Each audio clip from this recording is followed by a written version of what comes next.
Alhamdulillah Rabbil Alameen wassalatu wassalamu ala Sayyidil Anbiya wal Mursaleen. This is Mujib Qazi and you're watching Washington Roundtable. किसी भी मुल्क को आप जब तक अपनी एक कंपनी एक ऑर्गेनाइजेशन के तौर पे नहीं चलाएंगे, जिस तरह आपकी अपनी ज़ाती एक कंपनी एक ऑर्गेनाइजेशन होती है जिसमें आपका विजन होता है कि व्हाट इज़ योर एंड गोल, 20 साल के बाद, 30 साल के बाद, 40 साल के बाद और 50 साल के बाद आप अपनी कंपनी को कहाँ पे देखना चाह रहे हैं जब आपने अपनी कंपनी को स्टार्ट किया हो।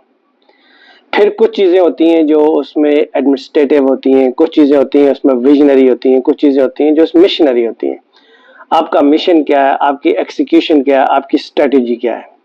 सिमिलरली मुल्क को चलाने वाले लीडरशिप को ये इम्पोर्टेंट है कि वो ये देखें कि आपका विजन क्या है, आप अपने मुल्क को कहाँ पे लेके जाना चाह रहे हैं आज से 30 साल के बाद, 20 साल के बाद या 10 साल के बाद। छोटी सी आपको एग्जांपल दूं। फॉर एग्जांपल, आज से 30 साल पहले इंडिया ने ये स्ट्रेटजी बनाई कि हम टेक्नोलॉजिकली अपने आप को इतना एडवांस कर लेंगे कि वेस्टर्न वर्ल्ड भी हमारी स्किल पे डिपेंडेंट हो जाए। तो आप देख लीजिए, उन्होंने बेतहाशा इंस्टीट्यूशन ऐसे खोले जिसमें उन्होंने फोरसी किया फ्यूचर को, और आईटी की टेक्नोलॉजी में वो इतने एडवांस हो गए कि इस वक्त गूगल को देख लें, एप्पल को देख लें, फाइनेंशियल इंस्टीट्यूशन को देख लें, बाकी जितनी भी बड़ी मेगा कंपनीज हैं, ट्विटर है, आप उसको फेसबुक को देख लें, इंस्टाग्राम को देख लें, उसमें जितने भी टॉप लेवल जो सी लेवल की जितनी भी पोस्ट्स हैं वो सारे इंडियन ओरिजिन से लोगों के पास हैं। उसके पीछे वजह क्या है? उसके पीछे वजह यह है कि उन्होंने इसको फोरसी किया, इस पे काम किया, और गवर्नमेंट ने, हुकूमत ने, लीडरशिप ने इसको फैसिलिटेट किया। और आज देखें कि इस वक्त वो चांद पे भी पहुंच चुके हैं। उन्होंने टेक्नोलॉजी को भी अपने कंट्रोल में ले लिया है, फाइनेंशियल इंस्टीट्यूशन को भी अपने कंट्रोल में ले लिया है, और ये छोटी मोटी जो डमी ऑर्गेनाइजेशन है यूएनओ टाइप, इनको भी उन्होंने काफ़ी हद तक इन्फ्लुएंस कर लिया है। तो ये वो मॉडल है, जो विजन है, जो अपनी डायरेक्शन सेट करती हैं कौमें और फिर उसको परसू करती हैं और फिर उसको फिर अचीव भी कर लेती हैं। आज देखें, अगर उनको डिप्लोमेटिकली कनाडा से या यूएस से या किसी यूरोपियन कंट्री से बात करनी पड़ती है तो वो आंखों में आंखें डाल के कॉन्फिडेंस के साथ एज अ थ्राइविंग नेशन बात कर सकते हैं, इसलिए कि they have something to offer.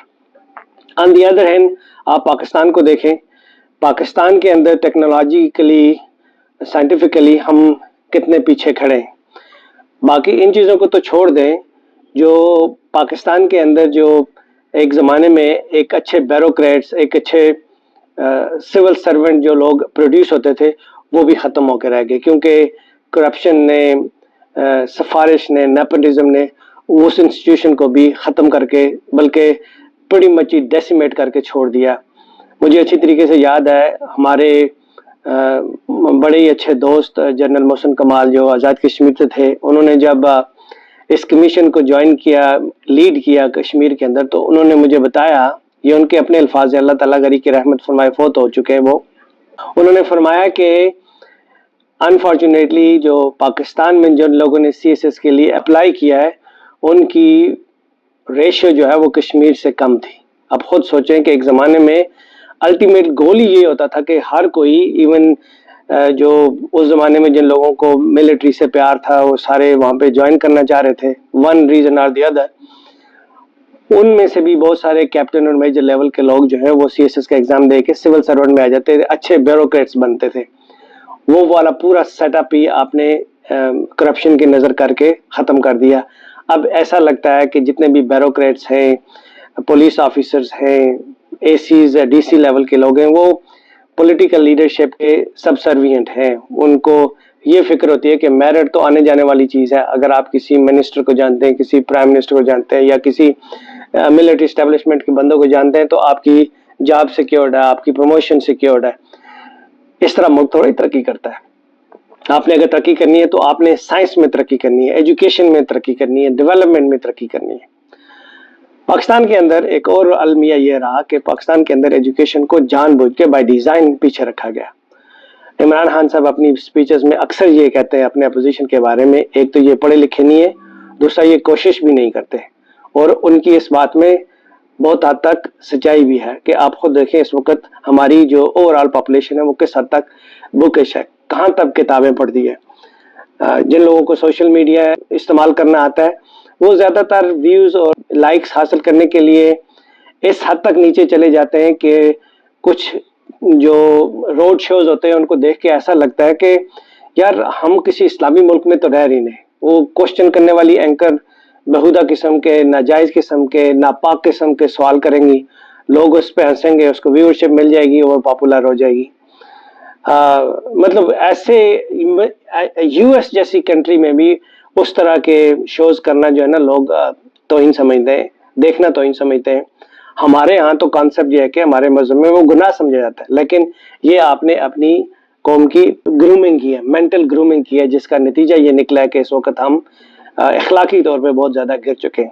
اور اخلاقی طور پہ گرنے کی اس سے بڑی اگزامپل کیا ہو سکتی ہے کہ عمران خان جیسی گلوبل شخصیت کے بارے میں آپ کو کچھ بھی نہیں ملا، آپ نے پھر ایونچولی آپ نے اس کی کیریکٹر اسیسینیشن شروع کر دی، اور کیریکٹر اسیسینیشن میں بھی آپ اس حد تک گر گئے کہ آپ ان کے بیڈ روم تک پہنچ گئے، آپ ان کی بالکل ہی ایکسٹریملی پرسنل لائف تک پہنچ گئے، اور پھر اس کے لیے بھی آپ نے ایسی عورتوں کو لانچ کیا کہ جن عورتوں نے اپنی حیا سے بھی پردہ اٹھایا، اپنی فیملی کو بھی بے عزت کروایا، اور قوم کا تو سر شرم سے آپ نے جھکا ہی دیا۔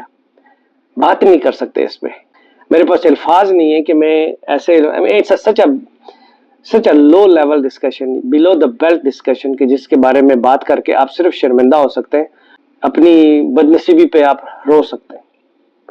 آخری بات یہ کروں گا، پاکستان میں اس وقت جو پولیٹیکل سینیریو چھایا ہوا ہے اس میں ایک چیز کا آپ کو بہت خیال رکھنا پڑے گا کہ دیکھیں عمران خان اور نو عمران خان، عمران خان نے نا اپنا کام کر کے دکھا دیا ہے۔ پاور اور حکومت اور پرائم منسٹر بننا دس از اے سیکنڈری تھنگ۔ اس بندے کا مشن اور تھا، اس کا مشن یہ تھا کہ کسی طریقے سے قوم کو جگا کے یہ بتا دیا جائے کہ اصل لوگ کون ہیں جو ملک کی تباہی کا سبب بنتے ہیں۔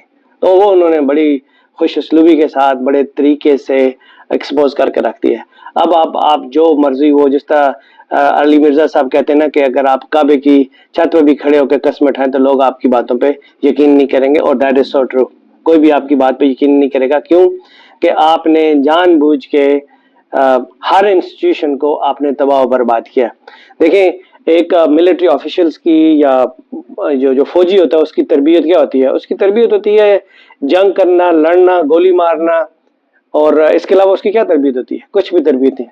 جب آپ نے اپنے آپ کو ایگریکلچر میں، سائنس میں، ٹیکنالوجی میں، انڈسٹری میں، پراپرٹی ڈیلرشپ میں، ہر چیز میں لا کے انوالو کر کے، کیونکہ اس لیے کہ آپ کے پاس گن تھی اور آپ نے لا کے ہر چیز کو ٹیک اوور کر لی اور آپ کے پاس سکل نہیں تھی، تو اس کا نتیجہ کیا ہوا کہ آپ نے پی آئی بھی تباہ کی، اسٹیل مل بھی تباہ کی، ینگ جنریشن کو بھی تباہ کیا، ایجوکیشن کو بھی تباہ کیا، ایگریکلچر کو بھی تباہ کیا، سائنس کو بھی تباہ کیا، ٹیکنالوجی کو بھی تباہ کیا، لوگوں کے اخلاقیات کو بھی تباہ کیا۔